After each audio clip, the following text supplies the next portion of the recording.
Bonjour à tous, dans cette vidéo nous allons voir comment utiliser le logiciel Tracker pour faire un pointage, mais également pour obtenir des données telles que le vecteur vitesse et ensuite traiter ces données sur Excel pour tracer des courbes d'énergie cinétique potentielle et mécanique.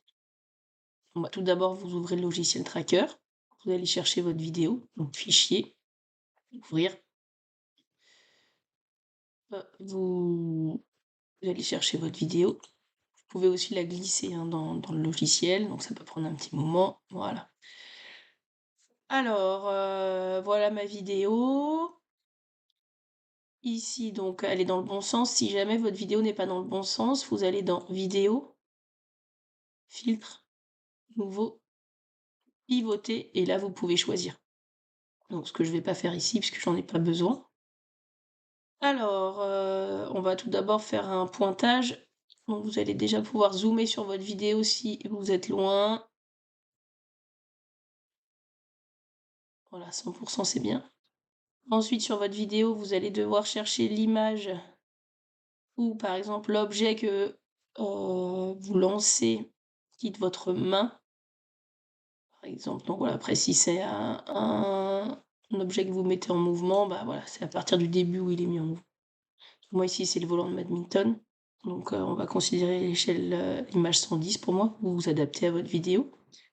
Alors si comme moi vous avez des traînées ici, bah, vous essayez de pointer toujours le même point, pour l'objet. Alors, pour faire le pointage, il va falloir que vous définissiez donc une échelle. Donc ici, hein, la petite case bleue, là, nouveau, bâton de calibration, et vous pouvez le déplacer pour le mettre, sur, votre, étalon de mesure. Ici, c'est la grande règle, hein, et la grande règle, jaune fait 1 mètre. Donc j'ai rien à changer ici, c'est bon. Voilà. Ensuite, il faut fixer l'origine. Donc moi, l'origine, je vais la mettre, pas au niveau du tableau, pardon, au niveau du oui, au tableau et sur la paillasse. Voilà. Si vous avez votre téléphone qui n'est pas complètement, d'aplomb, bah, vous pouvez tourner un petit peu ici l'axe, hein, pour, avoir, vraiment, l'horizontale. Voilà. Bah, là, on est quasiment prêt à faire le pointage.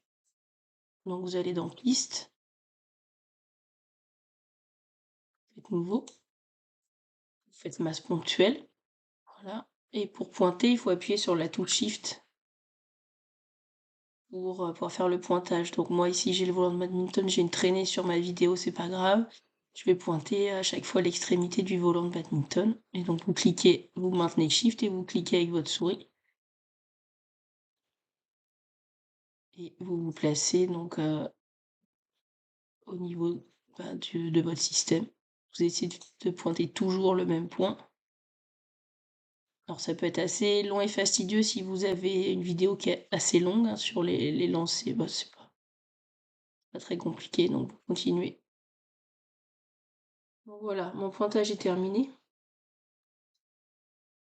Donc j'ai, pointé donc de l'image 110 à l'image visiblement, 131 puisque la 132 c'est derrière l'imprimante, on la voit pas. Donc moi ce dont j'ai besoin, c'est le tableau de données, donc je peux restreindre ici, la vidéo. Donc par défaut, Tracker vous trace des graphiques et vous a donné ici donc, le temps, la position donc, suivant X et suivant Y, hein, suivant l'axe horizontal et l'axe vertical. En fait, vous pouvez avoir plein d'autres valeurs puisqu'il va faire des calculs pour vous, comme les calculs de vitesse. Donc, vous avez simplement, bah, aller chercher la vitesse V puisque ça va nous être utile pour les énergies. Voilà et donc, vous allez pouvoir maintenant, prendre toutes ces grandeurs et les basculer sur Excel. Alors ici, j'ai un mouvement qui est, dans le plan, donc en 2 dimensions, hein, suivant X et Y.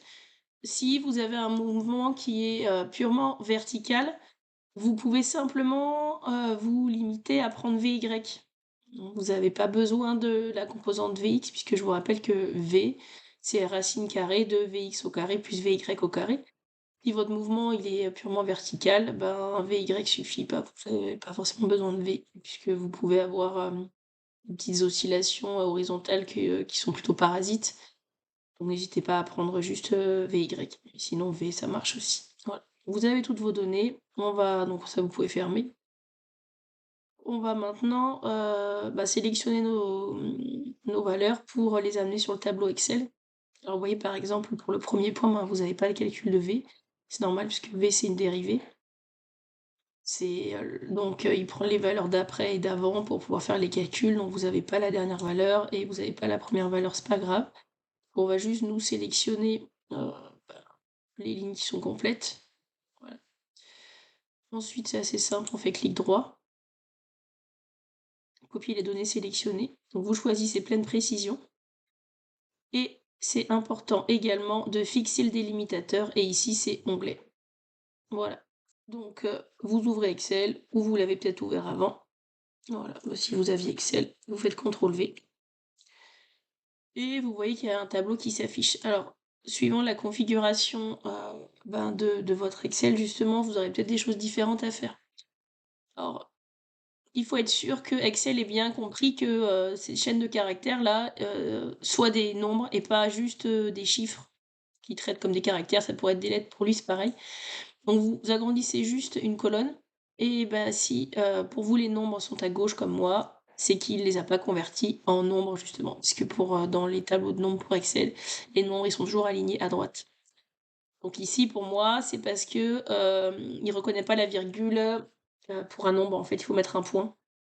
Alors peut-être que ça marchera pour vous ou pas. Peut-être que vous aurez des points et ce sera quand même aligné à gauche, donc il faudra changer le point en virgule. Bon, pour moi, il faut que je change tous les tous les virgules, pardon, en points. Donc je prends toutes mes données, je les sélectionne et je fais CTRL F. Donc moi, je veux pas rechercher, mais je veux remplacer. Donc vous allez rechercher les virgules et vous allez les remplacer par des points. Évidemment, si les caractères ici sont déjà à droite, alignés à droite, c'est déjà des nombres, vous n'avez pas à faire ça. Et vous faites remplacer tout. Et voilà. Et ce que vous avez, eh bien, c'est tous vos nombres ici, qui sont bien des nombres maintenant puisqu'ils sont alignés à droite. Alors, ce qu'on va pouvoir faire, c'est lui dire que c'est des nombres, enfin on va pouvoir se mettre on peut laisser en mode scientifique, mais on peut très bien aussi mettre en nombre. Voilà, et on va aller lui dire de prendre plus de décimales. Donc, je refais. J'ai cliqué ici sur la petite icône de la flèche. Et nombre, on va lui dire de prendre 4 décimales. On va voir ici combien on a de précision. Voilà, on avait la précision, donc on peut prendre 4 décimales. Donc après, il va falloir que vous fassiez les calculs d'énergie cinétique, d'énergie potentielle, d'énergie mécanique. Donc, vous créez les colonnes, hop, EC par exemple. Vous savez que pour entrer une formule, il faut taper égal. Puis ensuite, vous allez taper la formule pour l'énergie cinétique, je ne vous la donne pas, vous l'avez vu dans le TP précédent. Et puis, vous tirez après pour toutes les colonnes. Donc vous faites EC, énergie cinétique, EP, l'énergie potentielle, pesanteur peut être EPP, et puis l'énergie mécanique. Donc je vous laisse faire les calculs, avoir les colonnes qui sont remplies, et ensuite on voit comment on fait le graphe. Voilà, j'ai toutes mes colonnes qui sont remplies pour les énergies. Maintenant, on va vouloir tracer le graphe de ces énergies en fonction du temps. Donc pour ça, vous allez sélectionner la colonne du temps. Et avec CTRL, vous pouvez sélectionner la colonne de EC. Vous maintenez toujours CTRL, EP, EP et puis EM. Ensuite, on va insérer un graphique. Donc nous, on va prendre des nuages de points toujours en physique, celui-là. Voilà. Et puis, on va faire un graphique qui est propre. Donc déjà, il faut vérifier qu'il vous a tracé le bon graphique. Donc je veux l'énergie en fonction du temps. Donc ça m'a l'air correct, puisque j'ai bien le temps ici en abscisse et les valeurs d'énergie là. Alors s'il vous a pas tracé le bon graphe, c'est pas grave, c'est facile, vous allez ici. Vous sélectionnez les données. Alors vous supprimez toutes vos séries, on va le refaire.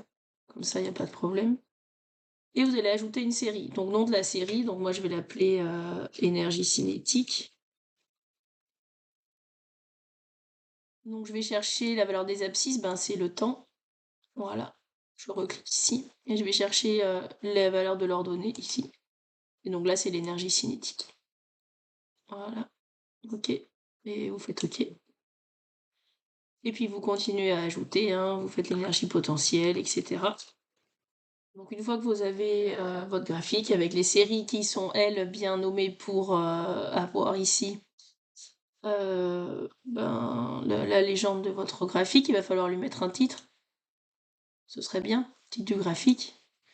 Donc, choisissez votre titre et puis, ben, il va falloir aussi mettre le titre des axes, et puis l'unité. Donc là, pareil, je vous laisse mettre le titre correspondant à la grandeur que vous avez sur l'axe des ordonnées et son unité, et la grandeur que vous avez sur l'axe des abscisses et son unité. Donc pas besoin de courbe de tendance aujourd'hui.